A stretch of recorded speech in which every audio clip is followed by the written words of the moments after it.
22장 피의 도성 예루살렘.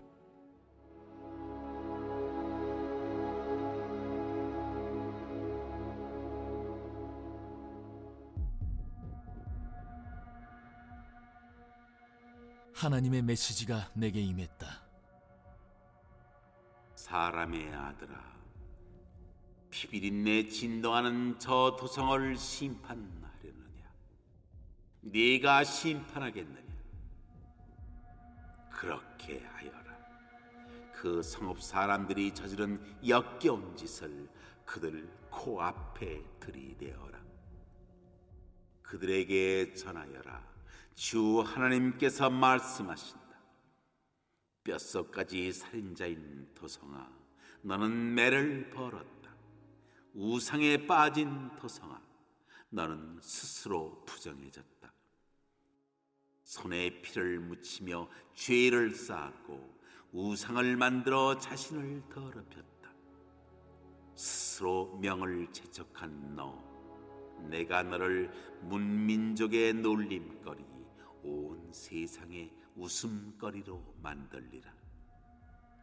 먼 나라든 가까운 나라든 모두가 너를 추악하고 혼란스럽기로 이름난 곳이라 부르며 비웃을 것이다. 네 지도자들 이스라엘 제후들은 서로 앞다투어 죄 짓는 자들이다. 그리고 너는 부모를 업신여기고 외인을 억압하며 고아와 과부를 학대한다. 너는 나의 거룩한 기물을 아무렇게나 다루며 나의 안식일을 더럽힌다. 네 백성은 거짓말을 퍼뜨리고 손에 피를 묻히며 언덕 위 음란한 산당에 때로 몰려가 간음을 일삼는다. 근친 상간이 도처에 널렸다. 남자는 여자의 준비 여부나 의사와 상관없이 완력으로 성관계를 가진다. 성문화가 거의 무정부 상태다. 상대를 가리지 않는다. 이웃도 며느리도 여동생도 범한다. 청부살인이 횡행하고 고리대금이 만연하며 강탈이 다반사다. 너는 나를 잊었다. 주 하나님의 보고다. 자, 보아라. 내가 손뼉을 쳐서 모두가 내 개걸스러운 탐욕과 짐승 같은 잔악함을 주목하게 했다. 과연 네가 버틸 수 있겠느냐? 내가 너를 손보기 시작하면 네가 과연 감당할 수 있겠느냐? 나 하나님이 말하였으니 내가 끝장내겠다. 내가 너를 사방으로 던져버리겠다. 온 세상에 흩어버릴 것이다. 네 추잡한 삶을 끝장낼 것이다. 너는 민족들이 보는 앞에서 스스로 오물을 뒤집었을 것이다. 그제야 너는 내가 하나님인 줄 알게 될 것이다. 하나님의 메시지가 내게 임했다. 사람의 아들아, 이스라엘 백성은 내게 찌꺼기다.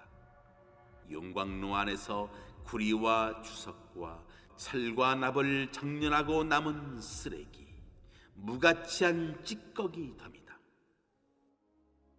그러므로 그들에게 말하여라. 주 하나님이 말한다. 무가치한 찌꺼기가 되어버린 너희에게 이제 통보한다. 내가 너희를 예루살렘에 한데 모으리라.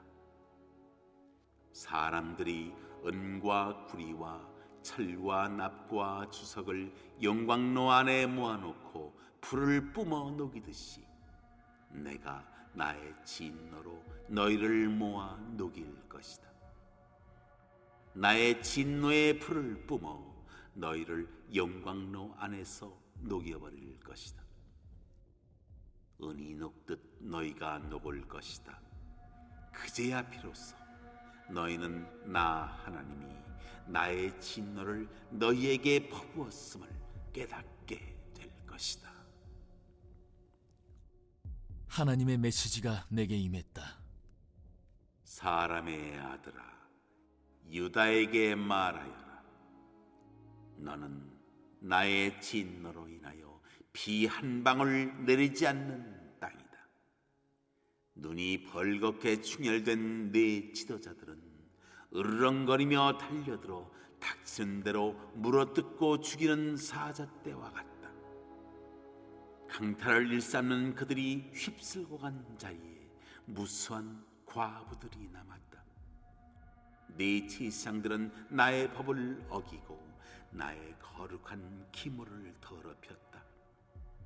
그들은 거룩한 것과 섞된 것을 구별하지 못한다. 그들은 백성들이 옳고 그름을 구별하지 못하게 만든다. 나의 거룩한 안식일을 업신여기고 나를 자기들 수준으로 끌어내리며 모독한다. 네 정치인들은 먹이만 있으면 달려들어 물어뜯고 삼키는 이리떼와 같다. 네 설교자들은 특별한 비전과 계시를 받은 채하며 정치인들의 뒤치다거리를 도맡는다. 하나님이 말하지 않았는데도 주 하나님께서 이렇게 말씀하셨다 하며 설교한다. 강탈이 횡행하고 강도짓이 만연하며 가난하고 빈궁한 이들이 학대를 당하며 외국인들이 호소도 못한 채 부당하게 쫓겨난다.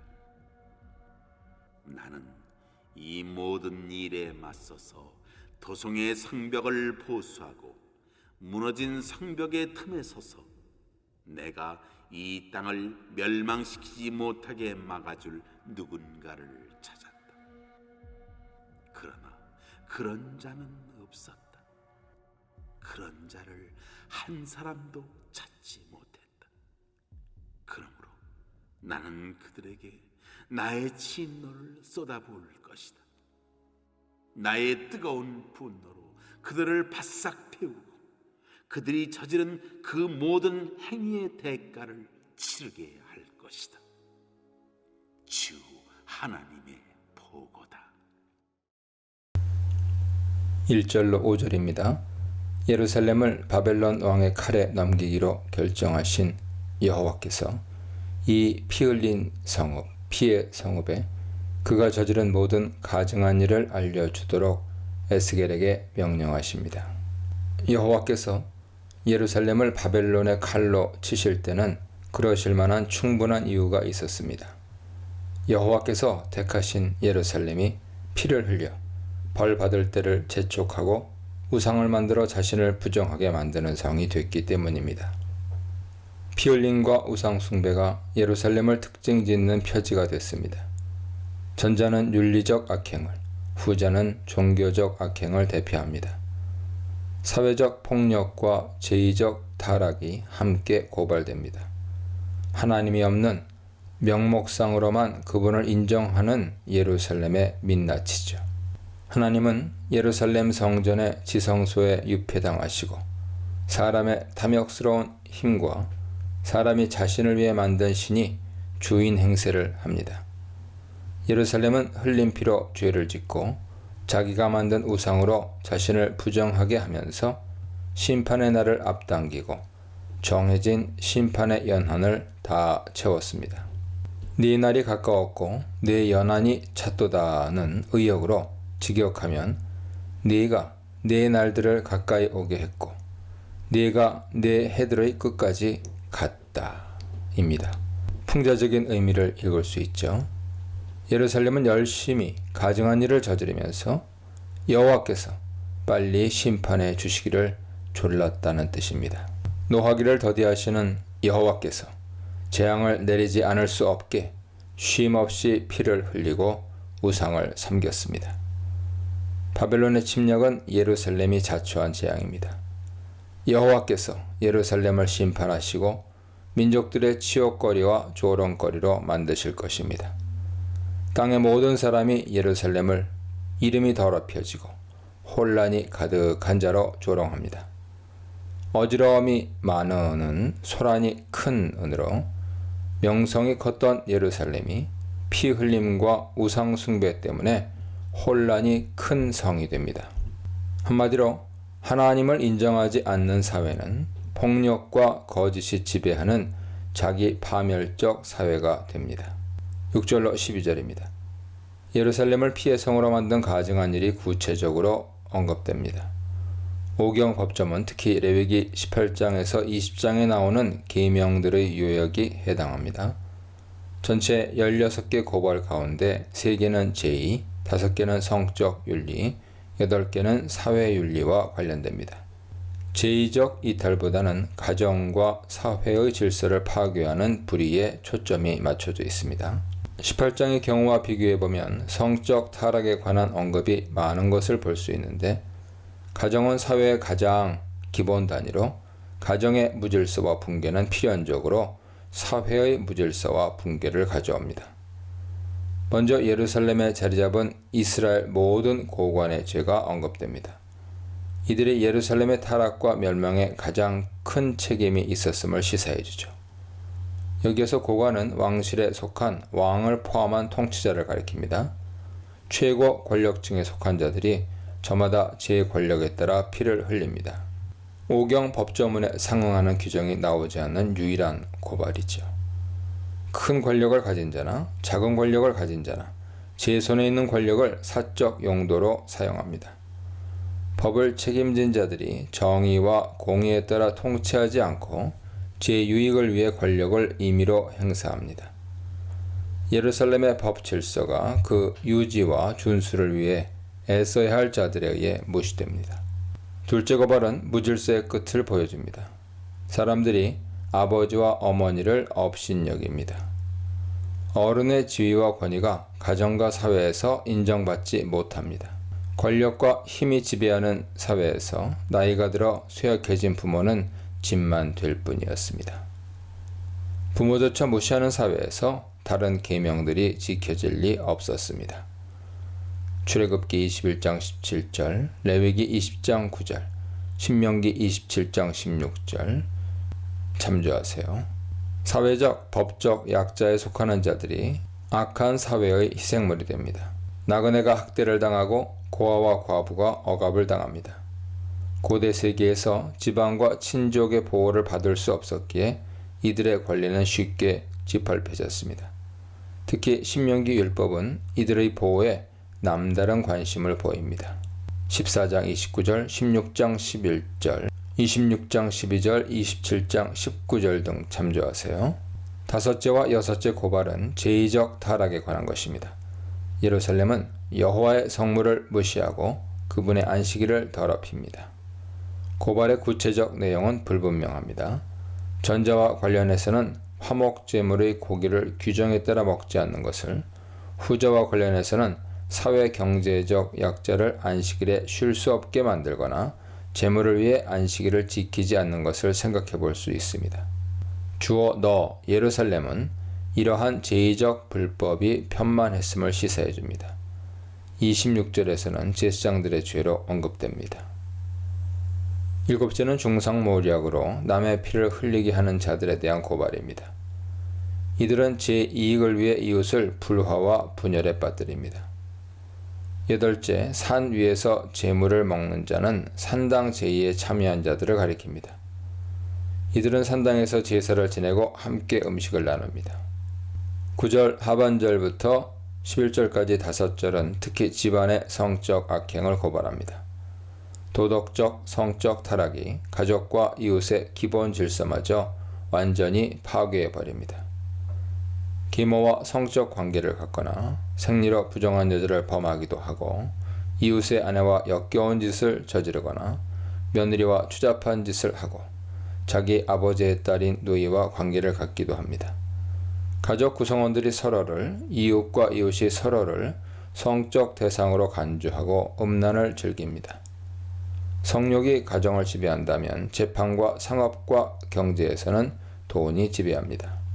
14번째는 불의한 재판에 대한 고발입니다.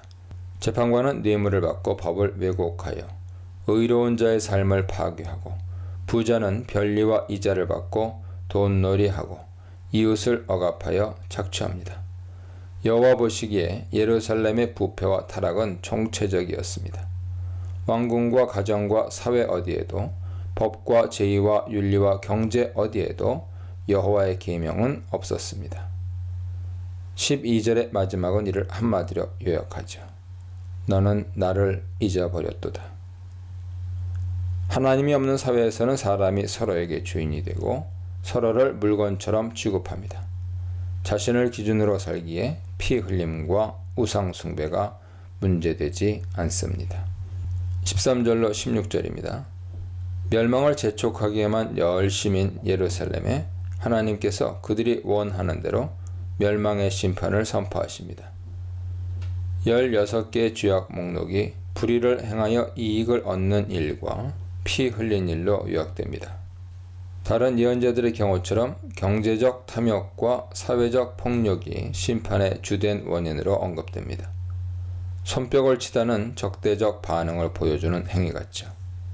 하나님께서 대적이 되어 치시기에 예루살렘이 버텨낼 수 없습니다. 하나님께서 예루살렘 주민을 이방 나라들 가운데로 흩으시고 이들의 더러움을 예루살렘에서 제거하십니다. 이방에 흩어져 민족들에 의해 수치를 당할 때가 되어서야 이들은 죄를 깨닫고 여호와의 의로운 심판을 인정하게 됩니다. 심판을 불러온 이스라엘의 죄, 이스라엘의 죄를 주도한 지도자들, 하나님의 분노를 불러온 이스라엘의 죄에 대해 묵상해 보시기 바랍니다. 17절로 22절입니다. 에스겔은 피의 성이 된 예루살렘의 죄악을 구체적으로 고발한 뒤 풀무의 비유를 사용해 예루살렘의 엄중한 심판을 선포합니다.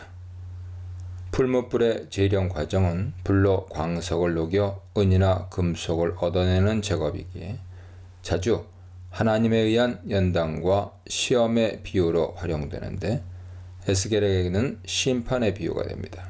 그는 처음부터 이스라엘 족속이 여호와께 찌꺼기, 은의 찌꺼기가 되었다고 선언합니다. 재련의 목적이 여러 광물질이 섞여 있는 원석에서 은을 분리해내는 데 있기에 재련 작업이 실패했음을, 곧 예루살렘을 정화하려는 모든 노력이 헛수고로 끝났음을 전제합니다. 고대 세계에서는 풀무의 불 조절이 쉽지 않아서 재련에 실패하는 경우가 적지 않았고 한번 풀무불에 들어갔던 광석은 다시 쓸 수 없어 버려졌습니다. 찌꺼기가 제거되지 않은 광석처럼 깨끗해지지 않은 예루살렘도 버려질 뿐입니다. 에스겔은 15장에서도 예루살렘 주민을 불에 던질 땔감에나 유용한 잘린 포도나무 가지에 비유했죠. 이스라엘 족속이 모두 찌꺼기가 되어버렸기에 여호와께서 그들을 예루살렘 한가운데로 모으십니다. 원래는 버려져야 하는데 다시 풀무불 속에 넘겨집니다. 재련의 첫 단계가 심판의 의미로 전형됩니다. 정화의 불이 심판의 불로 바뀝니다. 예루살렘이 풀무가 되고 이스라엘 족속이 버려질 광석이 되어 다시 풀무에 들어가 불의 심판을 받습니다. 재련하는 사람이 은과 녹과 쇠와 납과 주석이 섞인 광석을 풀무에 집어넣고 불을 지펴 녹이듯이 여호와께서도 노여움과 분으로 은의 찌꺼기가 된 이스라엘 족속을 모아다가 예루살렘에 넣고 녹이십니다. 불을 더 세게 지피기 위해 세게 풀무질을 하듯이 여호와께서 당신 분노의 불을 저들에게 불어 녹여버리십니다. 은이 풀무불 가운데서 녹듯이 저들이 예루살렘 안에서 녹아버립니다. 예루살렘의 완전한 멸망이라는 심판을 당하고서야 저들은 여호와의 분노가 자신들 위해 임했음을 알게 됩니다. 여호와께서 쇠풀무 애굽에서 끌어내셔서 당신 기업의 백성으로 삼으신 이스라엘이 그 사이에 찌꺼기가 돼서 풀무 예루살렘에 던져집니다. 23절로 31절입니다. 재련에 실패한 은찌꺼기가 된 예루살렘의 절망적 형편이 24절에서 다시금 비유로 묘사됩니다. 전반절에 정결함을 얻지 못한 땅은 예루살렘을 깨끗하게 하려는 시도가 헛되이 끝났음을 시사해 줍니다. 예루살렘은 풀무에 들어갔지만 불순물이 제거되지 않은 광석과 같았습니다. 여호와께서 애쓰셨지만 피 흘림과 우상 숭배로 더러워진 예루살렘은 깨끗해지지 않았습니다. 후반절에 진노의 날에 비를 얻지 못한 땅은 심판을 받은 땅을 되돌아보는 회고적 말씀으로 읽히기도 하지만 전반절의 연결에 정결함을 얻지 못한 결과를 보여주는 말씀으로 이해하는 것이 더 좋습니다. 고대 세계에서 비는 생명과 풍요의 상징으로 자연 현상 이상이었습니다. 특히 가나안 농사는 일부 지역을 제외하고 거의 전적으로 하늘 비에 의존했습니다. 때를 따라 내리는 비는 여호와의 축복에, 가뭄은 그분의 징벌에 속했습니다. 여호와께서 더러움에서 떠나지 않는 예루살렘에게 복 내리기를 거절하셨습니다. 앞에서는 예루살렘 가운데서 저질러지는 온갖 종류의 가증한 일을 보여주었는데 여기서는 예루살렘을 피의 성으로 만든 자들을 집단별로 고발합니다. 예루살렘의 정치와 종교와 사회를 책임진 자들은 자기 유익만 추구했습니다. 이들의 무능력과 탐욕 때문에 예루살렘은 깨끗하게 되지 않은 땅, 비가 오지 않는 땅이 되었습니다. 하나님의 무관심이나 변심 때문이 아니라 책임 있는 자리에 있던 자들의 부정부패가 파국적 결과를 초래한 것입니다. 25절의 선지자들은 죄악의 목록 처음에 등장하는 통치자들로 읽는 것이 좋습니다. 고발의 내용이 예언자들보다는 통치자들에 일치합니다.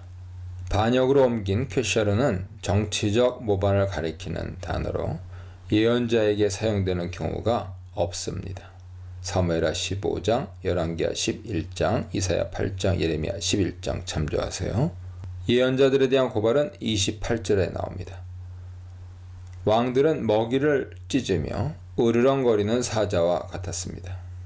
정의와 공의에 따라 백성을 통치하고 보호해야 하는 왕들이 양들을 잡아먹는 굶주린 사자였습니다. 사나운 들짐승의 공격에서 양떼를 보호하기는커녕 제 배를 채우기 위해 양들을 잡아먹었습니다. 사람의 영혼은 사람의 생명으로 옮겨야 합니다. 이들은 백성의 생명을 먹어치우고 재산과 보물을 탈취하고 과부를 많게 했습니다. 통치자들의 어리석은 결정이 남자들을 사지, 전쟁터로 끌고 가서 죽임에 넘기고 남편 잃은 과부만 많이 늘려놓았습니다. 반역은 예루살렘 왕궁의 왕들이 하늘의 왕 여호와께 반역했음을 시사해 줍니다. 여호와의 양떼를 그분의 목자들이 자기 양떼로 주장하면서 임의로 처분했습니다. 두 번째 고발 대상은 여호와 종교의 1차적 책임이 맡겨진 제사장들입니다. 여호와의 율법과 제의가 솔선하여 준수하고 본을 보여야 할 제사장들에 의해 짓밟혔습니다. 제사장들이 여호와의 율법에 폭력을 가하고 거룩한 물건을 더럽혔습니다. 거룩한 것과 속된 것을 구별하지 않고 백성에게 부정한 것과 정한 것의 차이를 알려주지 않고 여호와의 안식일에서 눈을 돌려버렸습니다. 제사장들도 지키지 않는 제의적 정결 규정과 안식일 규정이 일반 백성에 의해 지켜질 리 없었습니다. 부정해진 자들이 부정한 예물을 여호와께 가져오고 그분의 성물을 더럽혔습니다. 성과 속, 정과 부정을 무시하는 제사장들과 그들의 본을 따르는 백성에 의해 여호와의 성소가 더럽힘을 받았습니다. 범하였으면은 폭력을 가하다, 해를 끼치다를 의미하는 동사 하마스의 번역으로 율법이 제사장들의 권력에 따라 왜곡되거나 무시됐음을 시사해 줍니다. 세 번째 고발 대상은 고관들입니다. 왕들은 굶주린 사자와 같았고 신하들은 탐욕스러운 이리와 같았습니다. 음식물을 삼키는 것과 영혼은 원문에서는 각각 25절에 음식물을 움킴과 사람의 영혼과 같습니다. 왕들에게나 신하들에게나 백성은 먹이, 곧 착취의 대상일 뿐이었습니다. 왕들은 생명을 집어삼키고 재산과 보물을 빼앗고 신하들은 피를 쏟아 생명을 멸하고 불이한 이익을 취했습니다. 이들에게는 사람들의 생명보다 재물 축적이 더 중요했습니다. 네 번째는 선지자들을 향한 고발입니다. 여호와를 위해 말씀을 선포해야 하는 예언자들이 왕들과 고관들을 위해 회치를 해주는 자들이었습니다. 이들은 거짓 환상을 보며 속임수 복수를 행하며 여호와께서 말씀하지 않았는데도 여호와의 이름으로 떠들었습니다. 거짓 예언으로 많은 사람을 멸망으로 이끌어 죽게 했습니다. 마지막 고발 대상은 이 땅 백성으로 유다 사회의 주류에 속한 유력자들입니다. 이들은 포악하고 강탈을 일삼는 자들로 가난하고 궁핍한 자들을 학대하고 객으로 사는 이방인들을 부당하게 억압했습니다. 부패와 타락은 일부 계층에 제한된 현상이 아니었습니다. 자기 유익을 위해 직분과 권한을 남용하는 데는 정치, 종교, 사회 지도자들이 한결같았습니다. 심판의 위기를 직감하고 멸망을 막아보려고 여호와 앞에 나서는 사람이 없었습니다. 예루살렘의 부패는 지배 계급에만 한정된 현상이 아니었습니다. 위에서부터 아래까지 하나같이 부패한 예루살렘의 멸망은 피할 수 없는 운명이 됩니다. 여호와께서 불의한 행위에 진노의 불로 보응하십니다. 정결을 위한 재련의 심판, 재앙을 가져온 권력자들의 범죄, 심판을 불러온 종교 지도자들의 범죄에 대해 묵상해 보시기 바랍니다.